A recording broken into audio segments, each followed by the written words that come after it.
All right, Brittany. Yes. It's been about what, 5 months, 6 months? Yep. How's everything been? A roller coaster. I went from living in a van to finally realizing my own worth and just making my own movie. And by that I mean, like, as life goes on, I realize I can't just sit around and do nothing because I'm not going to get anywhere. So just taking the risks and opportunities that I do, it put me in a position to where I finally found people who do care, and I left the situation I was in. Yeah, I've gotten myself into worse situations, but at the end of it, it made me realize who was still there for me. Finally have a dog. Uh, she is anchoring me more than anything I could imagine. Not only that, but my dude helping me come in tune with myself. And it's just, it's beautiful. I didn't realize that even being on the streets, I didn't realize it'd be this beautiful. And I've become humbled. I've become more humbled with myself. So, I like it. Where'd you get your dog from? So a homie ended up getting arrested, and it was a wreck. But they let me go with the dog, and ever since then I've been taking care of her. It's been about 3 months now.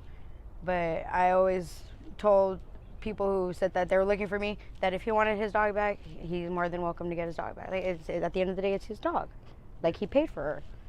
But I feel like with she got hiccups. I feel like with how me and her have become like so close and bonded, at the end of it, I feel like that's up to her.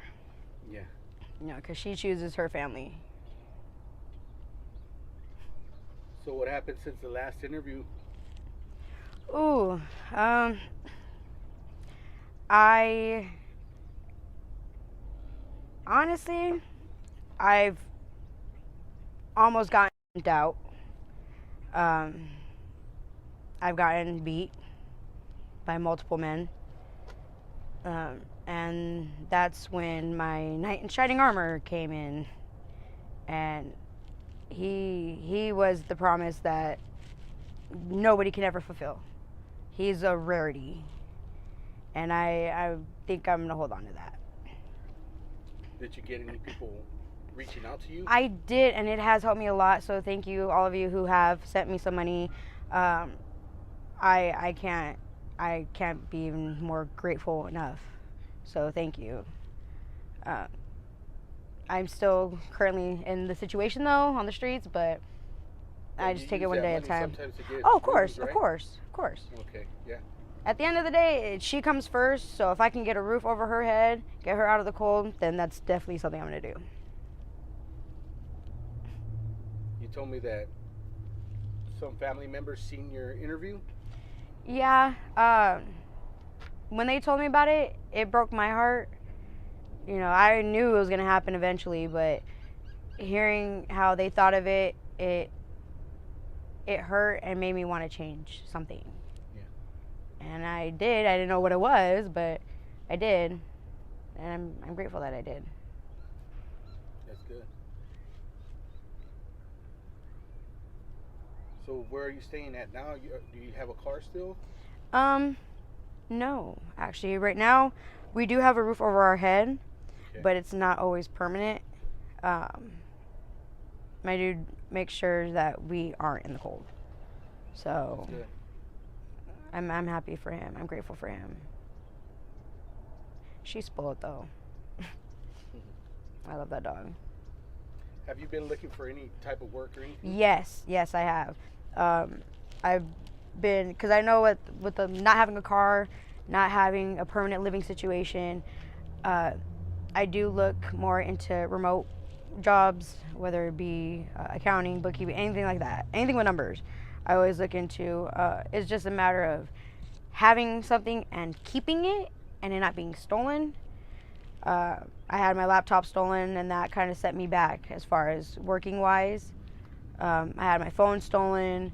I've had everything stolen. So at this point, I can have my stuff stolen now, and I would be more than happy with the clothes that's on my back. Yeah. So you were looking for some online work and stuff? Yes. I've never been the type to, and I'm not bashing any females who do it, I've never been the type of person to work, like do dates and stuff like that, and I will stick to that to the day I die. That's good.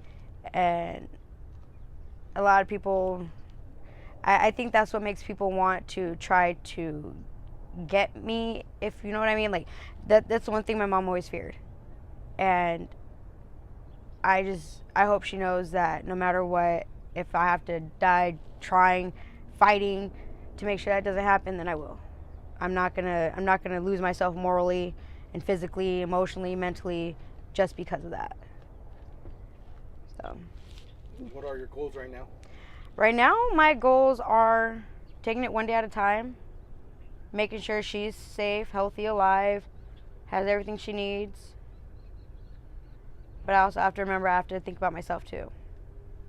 Long term? Long term, getting a house that has a big enough backyard so she can do tracks around it. Definitely a pool because she loves water, and just having a family. Have you reached out to any of these programs out here? Actually, I have. Once. Like I said, it's just a matter of my stuff getting stolen that it's hard for me to even continuously keep track of everything. But that is no excuse for me to not do something or to keep doing something. So I need to get off my butt and actually put the effort into it. What kind of job did you tell me that you used to do before ending up on here? I was a dog groomer. I was a dog groomer, yep. Oh, so you're an animal lover. Of course I am. Yeah, I love animals. They're the most pure thing this world has, and it's sad to see people abuse it. Yeah. Man's best friend right here. Heck yeah. I love this dog. She's derpy. She's only 9 months, believe it or not. Big. She is. She's a big girl. But if it wasn't for her, I probably would have lost myself. What do you think about the homeless out here and having pets? Do you think that's right or wrong? Like, because I have a lot of people that comment on my videos that say, "Oh, the homeless shouldn't be having dogs." Honestly, do you think that's good, like for emotional support, or what do you think about that? I'm kind of teeter-tottering with that one. I don't want to be hypocritical when I answer that, but I feel like the animal, it honestly depends on how you take care of the animal. If the animal has food and water, great. If the animal has blankets during the cold, great. I don't see a problem with that. You know, the animal's going to stick through it with you regardless. That you're their alpha. You're their pack. You're their family. Without you, they don't know anything. You know, it's just like kids. You know, they're homeless people who have kids. You know, same thing for them. A lot of CPS take their kids away, but it's not. If we want to change our situation, we have to take that step to do it. We can't just play the victim card and say, "Oh, poor me," because at the end of it, what's really gonna benefit from it? Crying isn't gonna do anything. Nobody cares about how you feel, as sad as it is to say. You know, feelings don't pay the bills. It doesn't get you a house. It doesn't get you food. So nobody cares. Instead of, you know, running the mouth, run the feet. Take those steps. I had to. I'm happy with that, with where I'm at. As even though it's not where I want to be, I know I'm going to get to where I want to be. No ifs, ands, or buts about it. Exactly. All right, well, thank you for this update. I really do appreciate it. Are you okay if I post it on my YouTube channel? Of course. And just in case anybody wants to reach out with any sort of help or donations, do you have any contact information that you want to share? Yes, I do have an updated email. It's somewhat like the other one. It'll just be b.munizo, MUNIZ 0609 at gmail.com. A little slower. b.muniz 0609 at gmail.com. All right. Thank you. Thank you. Appreciate it.